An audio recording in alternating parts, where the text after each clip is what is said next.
53,749 पदों पर आयोजित हुई चतुर्श्रेणी कर्मचारी भर्ती के 1,41,000 अभ्यर्थियों के लिए आज से महत्वपूर्ण दिन शुरू हो चुका है। जी हां, आज से कर्मचारी चयन बोर्ड के स्क्रूटनी फॉर्म भरना शुरू हो चुके हैं। आपको बता दें कि स्क्रूटनी फॉर्म को लेकर बोर्ड ने विशेष दिशा निर्देश जारी किए हैं कि जो स्क्रूटनी फॉर्म भरा जाएगा उनमें किन बातों का ध्यान रखना है। हालांकि अभ्यर्थियों के सामने एक बड़ा सवाल यह खड़ा हो रहा था कि जो स्क्रूटनी फॉर्म भरे जाएंगे उनमें दस्तावेज कौन कौन से लगेंगे। तो हम आपको ये बता रहे हैं कि आपको स्क्रूटनी फॉर्म भरते समय किन बातों का ध्यान रखना है। एक लंबा चौड़ा प्रोफार्मा जारी किया गया है, आपको सबसे पहले उसको ध्यान से पढ़ना है। एक अभ्यर्थी का मेरे पास एक सवाल आया था कि सर इसमें एक लिखा हुआ है कि 100 रुपए के पोस्टल ऑर्डर के अनुसार इसको भरना है। तो उस अभ्यर्थी के मन में यह सवाल था कि क्या पोस्टल ऑर्डर इनको करना है, कर्मचारी चयन बोर्ड इस फॉर्म को भेजना है। तो सबसे पहले मैं उस जो आपका कंफ्यूजन है उसको दूर कर देता हूं। ये सिर्फ एक अभ्यर्थी का कंफ्यूजन नहीं है, बहुत सारे अभ्यर्थियों का सवाल होगा। ये जो स्क्रूटनी फॉर्म भरा जा रहा है ये ऑनलाइन ही भरा जाएगा। इसको किसी भी तरीके से आपको जो पोस्ट है पोस्टल ऑर्डर से वो नहीं करनी है। आपको पहले इस बार इस फॉर्म को अच्छी तरीके से पढ़ना है। अब देखिए, दस्तावेजों में सबसे ज्यादा समस्या आ जाती है। बहुत सारे ऐसे अभ्यर्थी हैं, हमारे पास सवाल आए, कल एक अभ्यर्थी का सवाल आया कि सर मेरे गांव का नाम है वो कागजों में अलग है और लिखने में अलग है। मेरे जो डॉक्यूमेंट्स हैं उसमें गांव का नाम सारा एक है, लेकिन मैंने आवेदन करते समय गांव का नाम बदल दिया था, मतलब उसमें कुछ एड ऑन हो गया था।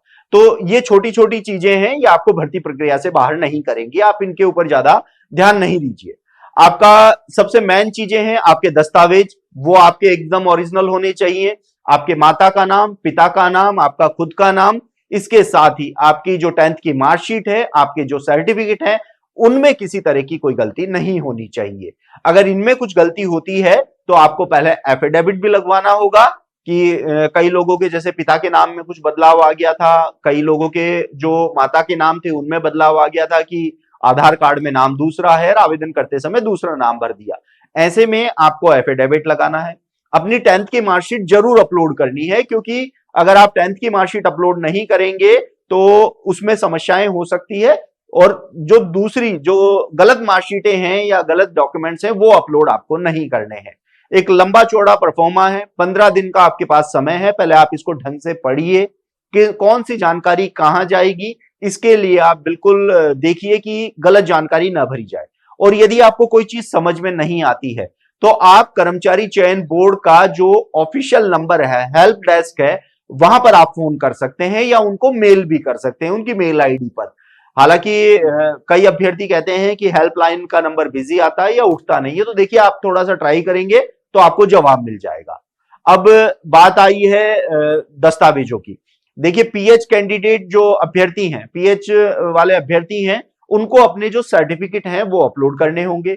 स्पोर्ट्स के जो अभ्यर्थी हैं उनको स्पोर्ट्स के जो उनके सर्टिफिकेट हैं, जो खुद के सर्टिफिकेट हैं, देखिए किसी भी प्रकार के फर्जीवाड़े से आप बचना, क्योंकि फर्जीवाड़ा न सिर्फ आपको भर्ती प्रक्रिया से बाहर करेगा, साथ ही सलाखों के पीछे भी पहुंचा देगा।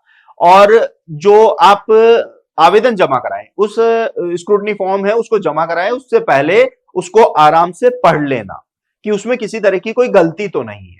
साथ ही यदि कोई दस्तावेज जो आवश्यक है लेकिन वो अभी फिलहाल आपके पास नहीं है और दस्तावेज सत्यापन तक वो जो दस्तावेज आप तक उपलब्ध हो जाएगा, तो उसका आपको एक एफिडेविट यानी कि शपथ पत्र है वो वहां पर जमा कराना होगा, जो स्क्रूटनी फॉर्म है उसके साथ संलग्न करना पड़ेगा। तो इन बातों का आप ध्यान रखना। और यदि आपका कोई भी सवाल हो तो हमारे जो नंबर है एजुकेशन नगरी के, वो हमारे सोशल मीडिया प्लेटफॉर्म पर है, आप हमें फोन करके जानकारी ले सकते हैं कि स्क्रूटनी फॉर्म में ये समस्या आ रही है। हम बोर्ड अध्यक्ष आपसे उसका जवाब लेकर आप तक पहुंचाने की कोशिश करेंगे। तो स्क्रूटनी फॉर्म में इन बातों का आपको ध्यान रखना है, किसी भी तरह की कोई गलती नहीं करनी है। जब आवेदन आप जमा कराएं, अपना स्क्रूटनी फॉर्म जमा कराएं, उस समय उसको 2 बार आराम से पढ़ें कि उसमें कोई गलत जानकारी तो नहीं है, क्योंकि अभ्यर्थियों से कुछ गलतियां हो जाती हैं, वो गलतियां आप पर भारी पड़ सकती हैं। स्क्रूटनी फॉर्म भरने से पहले इन बातों का ध्यान रखना, अपना स्क्रूटनी फॉर्म समय पर भरना, क्योंकि साइट बाद में थोड़ी सी दिक्कत दे सकती है।